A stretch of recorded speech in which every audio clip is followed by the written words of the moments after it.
Somerset assured themselves of a spot in the semi-finals of the Clydesdale Bank 40 competition after thrashing Surrey by 64 runs on the Duckworth-Lewis method, and these are the highlights. Somerset were put in after losing the toss at Taunton, but Craig Keyswetter didn't seem to mind as he got off to a racing start, smashing Chris Tremlett for a 6 to set the tone early in the piece. The England one-day keeper is beginning to just show his very best form at the moment. Marcus Trescothick for once didn't really get a start and was caught at deep mid-wicket by Matthew Spreagle off Tremlett for the final ball of the third over for 8, but 32 runs were already on the board. Keyswetter was sensational, flaying 18, including a 6 and 3 consecutive 4s off the fifth over bowled by Tremlett to take Somerset to 55. Tremlett is being talked about by some as a potential for the tour down under this winter, but he was being treated with disdain by the Somerset man. Nick Compton tried to get going but fell when he was legged before trying to whip Stephen Cheetham to leg. He went for 10 at 65 for 2 in the 8th over. Keyswetter continued to plunder the bowling and brought up his half-century with a cover drive off Jane Dernbach in the 11th over. His 50 had taken him only 29 balls and included 7 4s and 2 6s. The keeper then brought up the Somerset 100 in style, lofting leg spinner Chris Schofield over mid-wicket in the 12th over. During the partnership between Keyswetter and Xander de Brain, the players left the field twice for heavy rain, as a result of which the match was reduced to 36 overs per side. Not that the interruption seemed to upset the rhythm of the Somerset batsmen too much, with de Brain adding to the ever-growing boundary count. De Brain went for 54 after he and Keyswetter had added 87 in 12 overs, and the opener soon followed with a total on 156, stumped by Steve Davis off Schofield for 79, made off just 60 balls. James Hildreth was then joined by Jos Buttler, who continued his rich vein of one-day form. Time and time again this season, the youngster is impressed, whatever the match situation or whatever the pressures placed upon him. He is a real star, and it's little wonder that Somerset have been the side to beat in one-day cricket this summer, with the likes of Buttler coming in at number 6. So good is he, in fact, that he often outshines Hildreth in the one-day format, and that's no mean feat given the skills of Hildreth as a batsman. With an array of explosive and innovative shots, including a huge 6-over long on off Dernbach, Buttler raced to his 50 off just 31 balls. Tremlett looked bemused when Buttler showed some improvisation to bring him another maximum. The 19-year-old then cracked successive 6s high over cover when Spreagle was introduced into the attack for the penultimate over. Buttler showed here that hitting 6s is not all about swinging from the hip, but can come from impeccable placement and timing. Though he was bowled off the next ball for 87, which came off just 46 balls and included 9 4s and 4 6s, he'd already added 123 in just over 13 overs with Hildreth.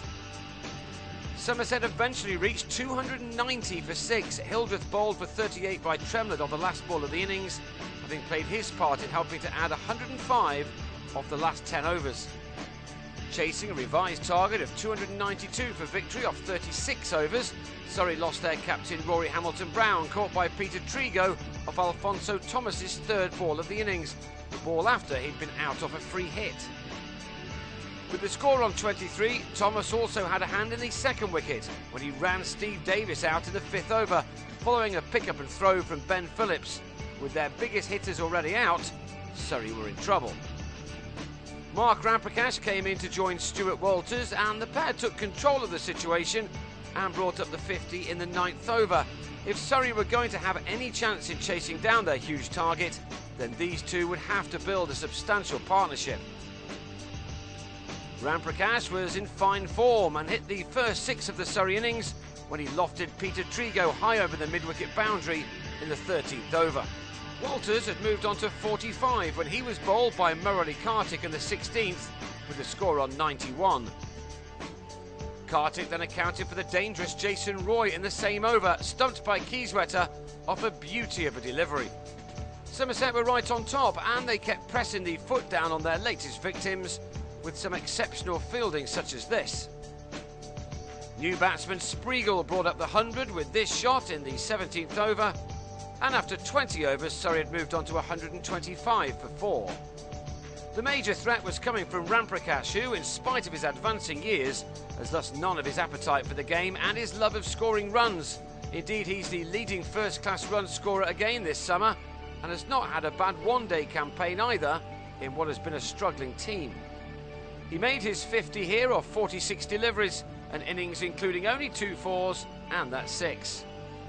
This was one of the bigger hits of the day, the ball smashing a car windscreen to ruin someone's afternoon. The batting power play was taken and it was Surrey's last throw of the dice with 126 needed of the last 11 overs, even with shots like this. In truth though, Surrey just couldn't find the boundaries often enough. They managed 23 fours and 3 sixes in comparison to Somerset's 26 fours and 7 sixes.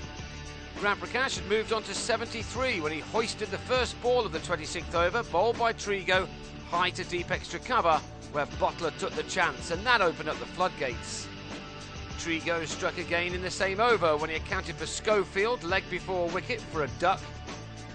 Then, when Thomas gratefully received a caught and bowl chance from Gareth Batty, who was also out for naught, and Tremlett was run out by De Bruyne, the visitors' chances looked over as they found themselves in 183 for 8. There was a nice cameo from Dernbach, who smashed 31 off 14 balls with 4 fours and a 6. But he was caught by Buttler for 31 in the deep at 227 for 9. And 2 balls later, De Bruyne bowled Cheetham to wrap things up. Surrey all out for 227 in the 32nd over. An easy enough win for Somerset.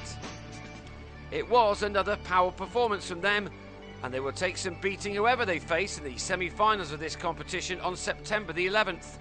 Next up, they'll become the centre of the cricket world's media as they host the Pakistan tourists on Thursday.